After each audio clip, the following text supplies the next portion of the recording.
We have the return of Oops All Spells, we have the King's Knight and Friends, and yes, we have some hero action too.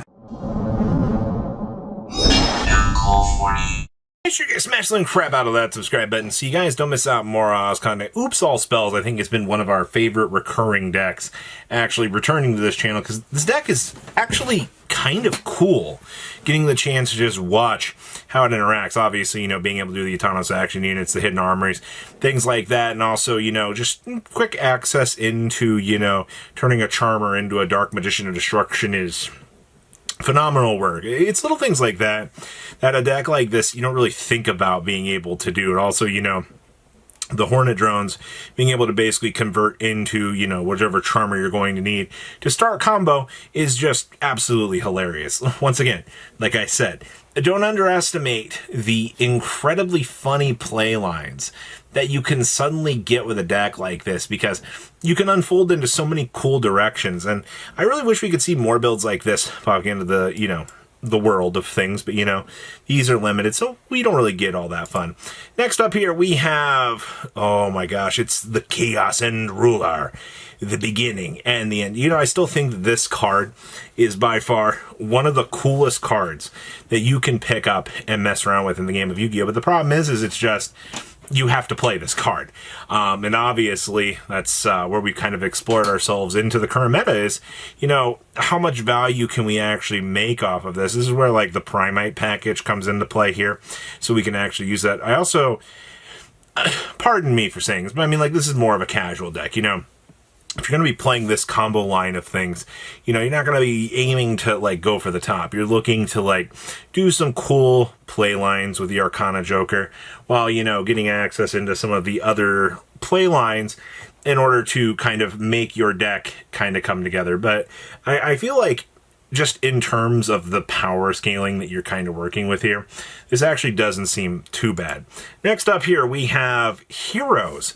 And this is definitely a little bit more of a casual deck here, where you get to see, like, the Neos is kind of coming together, but also we get to see Miracle Ejector coming into full, you know, motion here, actually doing its job, which is really cool. But we also get to maximize on Miracle Contact. This is a card that we don't really, or at least I don't feel like we get to see enough of right now.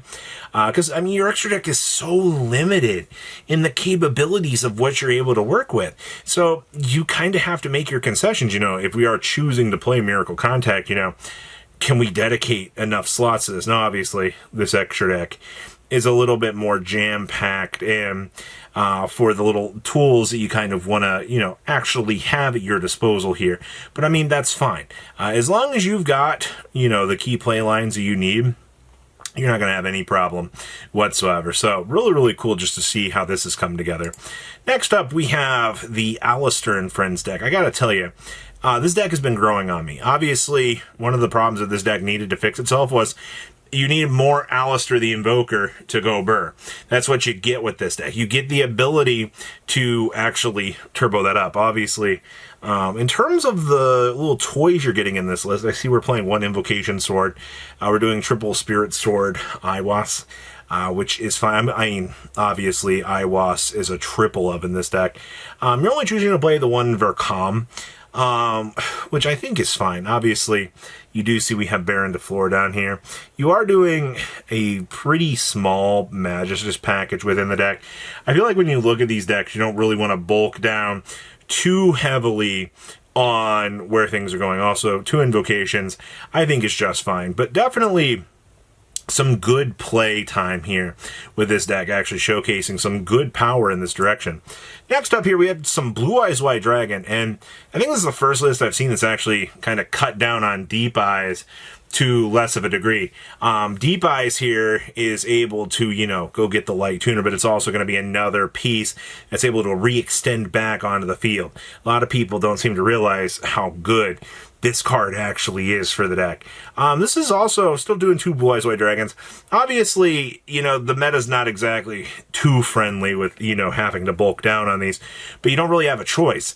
You need to make sure you can see those vanilla monsters to go. We've also got the triple Harmonia, which this card is wonderful in the deck. As you can see, you have plenty of targets to be able to reveal to, you know, do things. I also do like the fact that we see this list playing the B2B. Obviously, this card is going to cover quite a lot of ground. We also do get to see triple Dragon's Mind and the Scream. Holy crap, the coverage. Next up, we get to see a different take on the Sacred Beast. This was actually a pretty talked about build out of last weekend here, where we get to see Dark World cards. Well, contrary to what you might believe, being able to just have discard outlets into, you know, more discard outlets genuinely works for you, because stupid Unleashing of the Sacred Beast here says, hey, discard 2 free cards.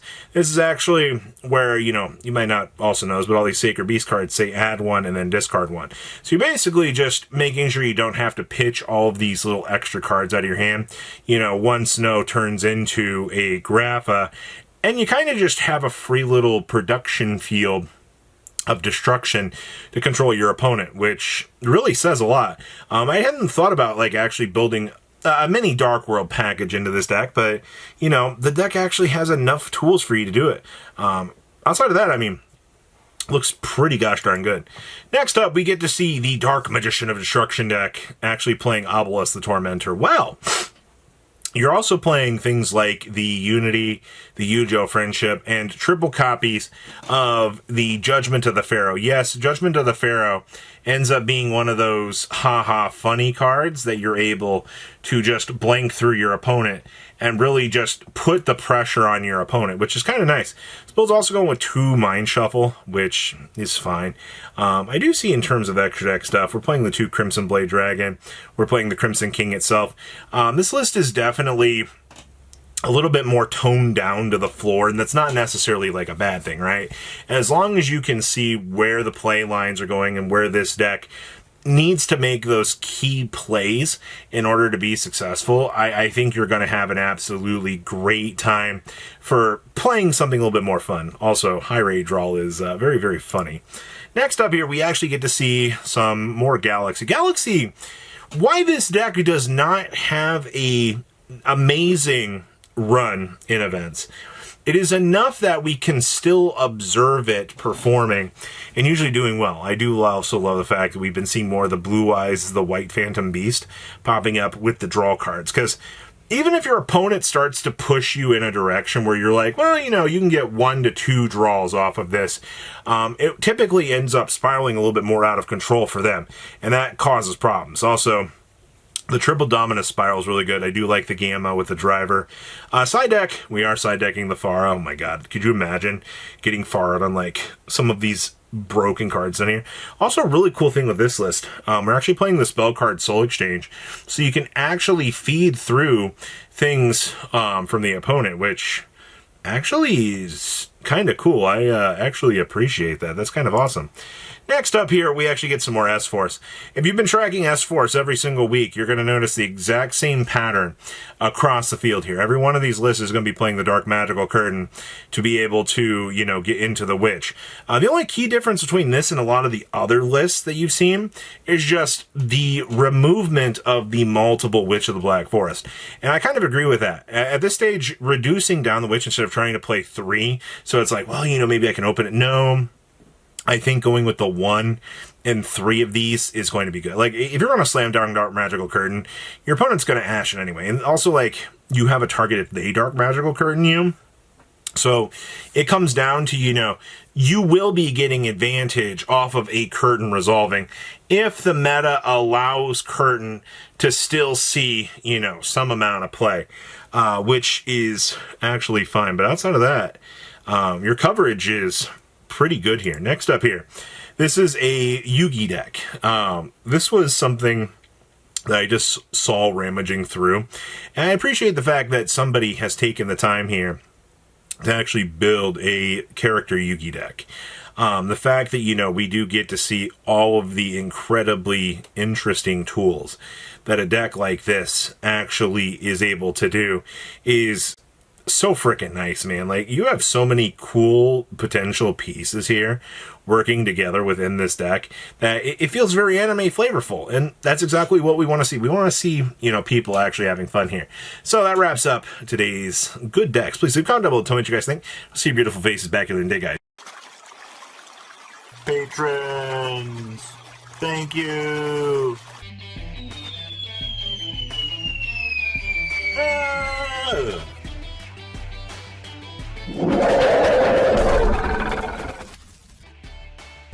Thank you so much for watching. Check out these other videos.